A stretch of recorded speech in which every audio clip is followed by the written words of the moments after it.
हाँ जी बेटा, लास्ट लेक्चर में हमने पढ़ा कि ओव्यूल का स्ट्रक्चर। अब है types of ovule on the basis of integuments.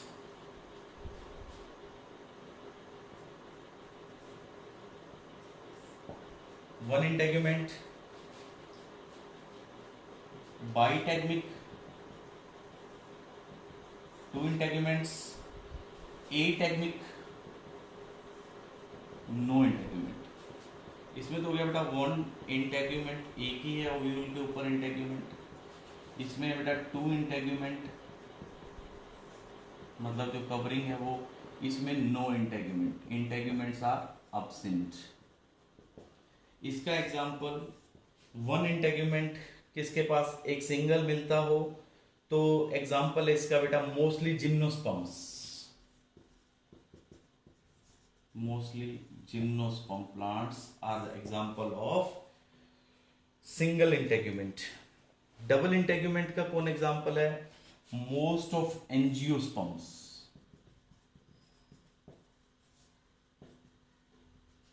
Most of angiosperms are example of this two integument, and it also includes, for example, capsula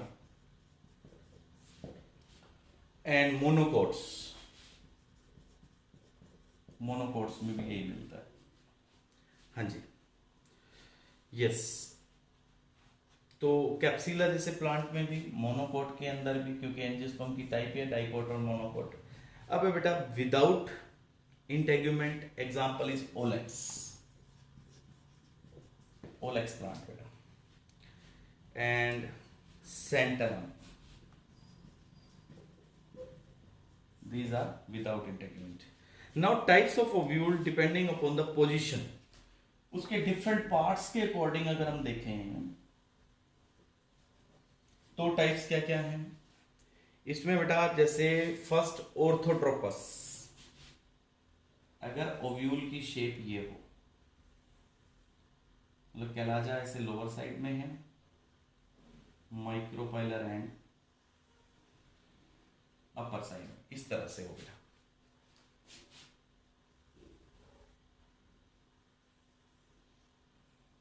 ये शेप होगा तो this is called as orthotropous. Orthotropous type of ovule. Orthotropous कह दो बेटा, या इसको कह सकते हो आप एट्रोपस।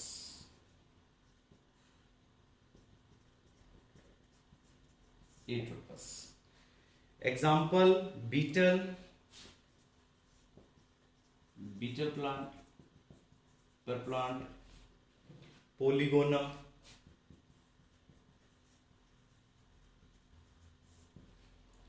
हाँ जी बेटा, जिम्नोस्पर्म्स,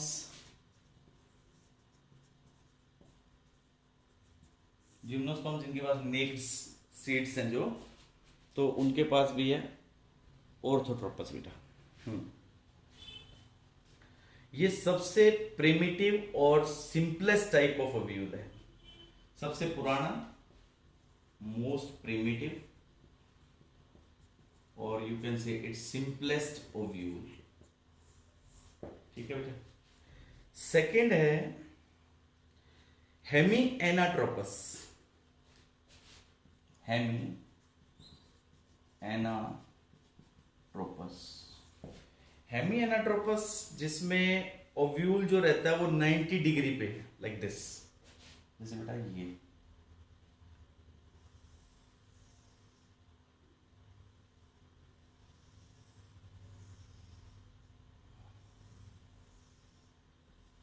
इस तरह से शेप ओव्यूल की ओवेरी के अंदर।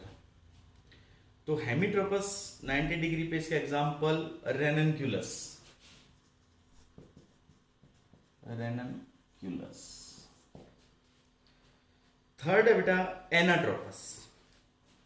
एनाट्रोपस ऐसा मिलता, जो अपन डायग्राम ड्रॉ करते हैं यूजुअली, ये शेप हो तो ये होता है बेटा एनाट्रोपस। एनाट्रोपस जिसमें ओव्यूल 190 डिग्री एंगल पे रहता है और ये इन्वर्टेड ओव्यूल है। इन्वर्टेड ओव्यूल, और ये मिलता है बेटा 80% एंजियोस्पर्म्स के पास यही मिलता है। इसको टिपिकल ओव्यूल भी कहते हैं। This is also called as typical ovule. और 80% एंजियोस्पर्म प्लांट्स के पास आपको यही ओव्यूल मिलेगा। ठीक है जी। 80% फैमिलीज जो हैं जिनमें कैप्सिला के पास भी यही है, जिसमें माइक्रोपाइलर एंड इस केस में नीचे की तरफ है। और किस फैमिली में मिलता है ये? सोलेनेसियाई। आप कह सकते हो कि एग्जाम्पल अगर आपने याद रखना है, वैसे तो 80% एंजियोस्पर्म्स के पास आपको एनाट्रोपस मिलेगा। इसके बाद है बेटा नेक्स्ट एम्फीट्रोपस।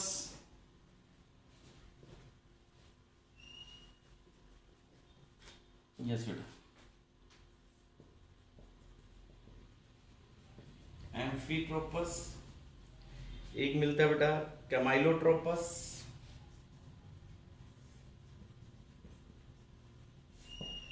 देन कार्सिनोट्रोपस।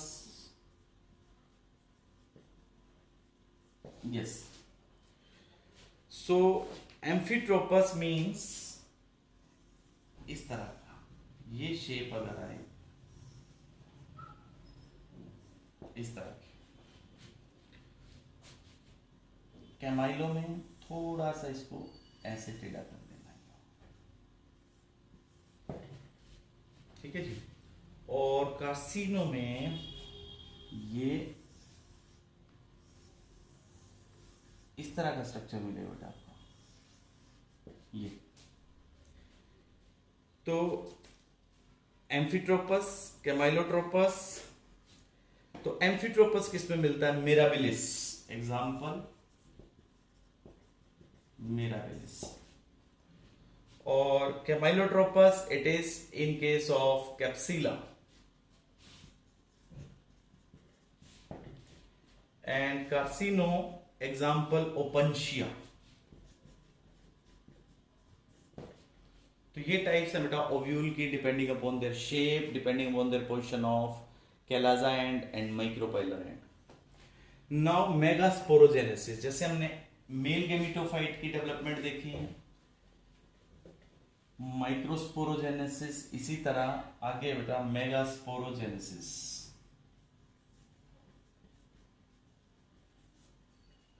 मेगास्पोर फॉर्मेशन कैसे होता है? Process of formation of megaspore.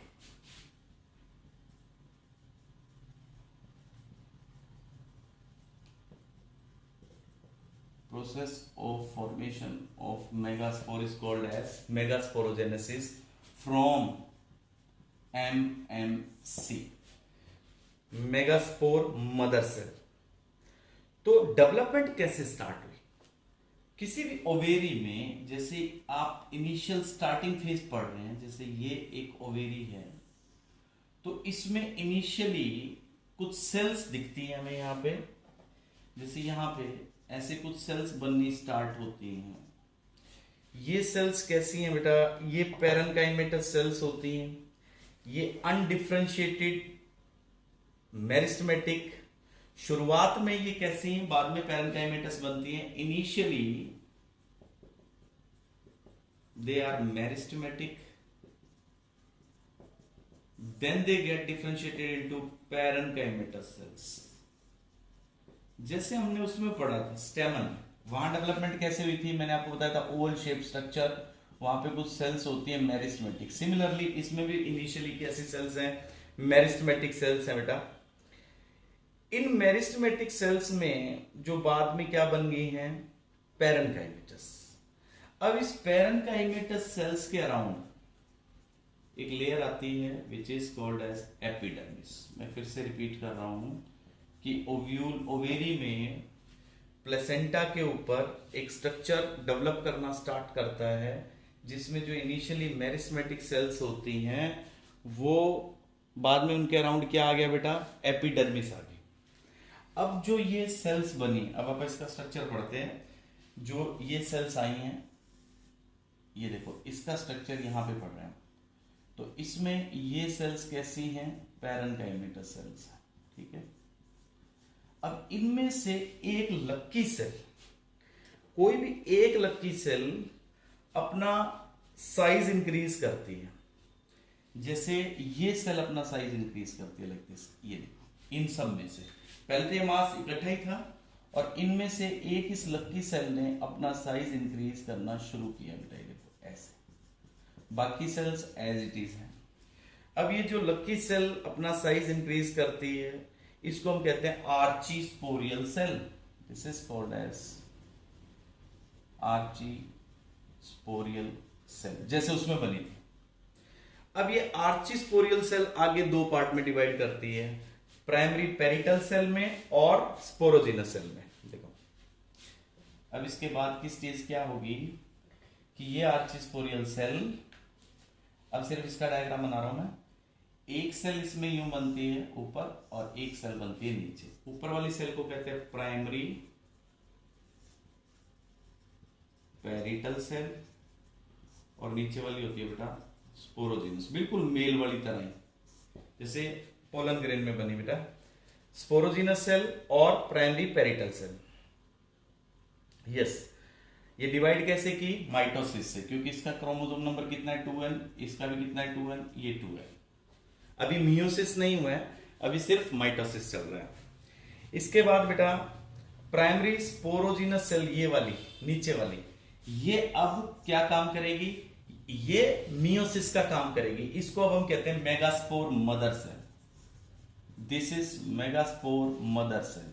अब ये वो सेल है जिसने आगे गैमीट बनाना है। ये अब डिवाइड करती है। देखो यहां पे एक सेल थी, इसके बाद ये दो सेल बन गई थी। दो सेल में से एक सेल थी पेरिटल, जिसका काम अदर पार्ट्स को बनवाना है, और एक सेल जो बनी है स्पोरोजिनस, उसके बारे में डिस्कस कर रहे हैं पर ये स्पोरोजिनस सेल डिवाइड करती है मियोसिस से और 4 सेल बना देती है हैप्लोइड के। ये देखो 4, ये 4 सेल हो गए।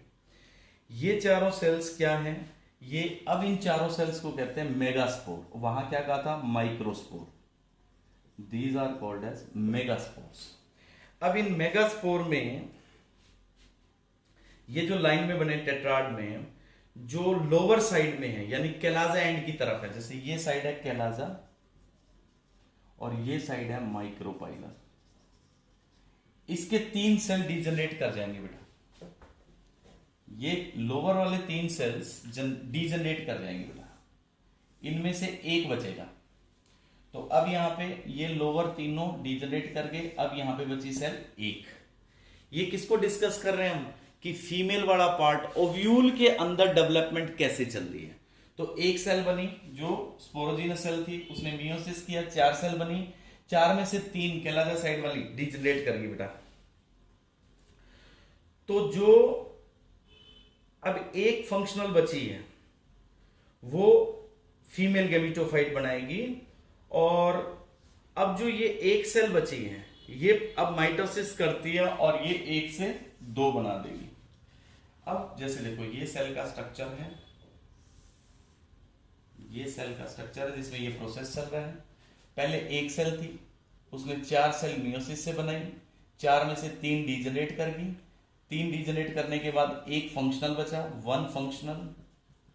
इस 1 फंक्शनल ने 1 से 2 डिवाइड हो गए, किससे? माइटोसिस से।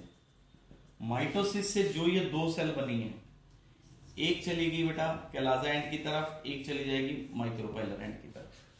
ये दोनों एन वाली सेल्स, एक ऊपर की तरफ एक नीचे की तरफ, ठीक है। अब इसके बाद दोनों एंड पे पहुंचने के बाद अब ये जैसे एक ही एंड पे आ जाएगी, देखो बेटा एक आ गई है यहां पे एन और एक आ गई यहां पे एन। अब ये माइटोसिस करेगी। माइटोसिस से क्या होगा? 1 से 2, जैसे दोनों साइड माइटोसिस किया, 1 से 2 बन गई, यहां भी 2 बन गई, फिर डिवाइड किया, फिर क्या बन जाएंगी? 4 4, यहां पे भी 4 सेल आ गई और यहां नीचे भी 4 सेल आ गई बेटा। अब इनमें से एक एक सेंटर की तरफ आ जाएगी, है ना। अब इनमें से एक एक न्यूक्लियस नीचे आ जाएगा, देखो N एन एन और 2 यहां, ये देखो सेंटर में आ गए। ये एम्ब्रियो सैक के अंदर स्ट्रक्चर डेवलप करता है। यहां तक आपने डिटेल में पढ़ना बेटा, कुछ समझ नहीं आया तो आप पूछेगा लाइव क्लास में। तो ये फीमेल के अंदर, जो फीमेल पार्ट में फीमेल गेमिटोफाइट, अब 3 ये क्या होगी, एंटीपोडल, ये क्या हो गया एग अपरेटस, और ये क्या हो गया पोलर न्यूक्लियस सेकेंडरी। ठीक है बेटा, thank you, have a nice day.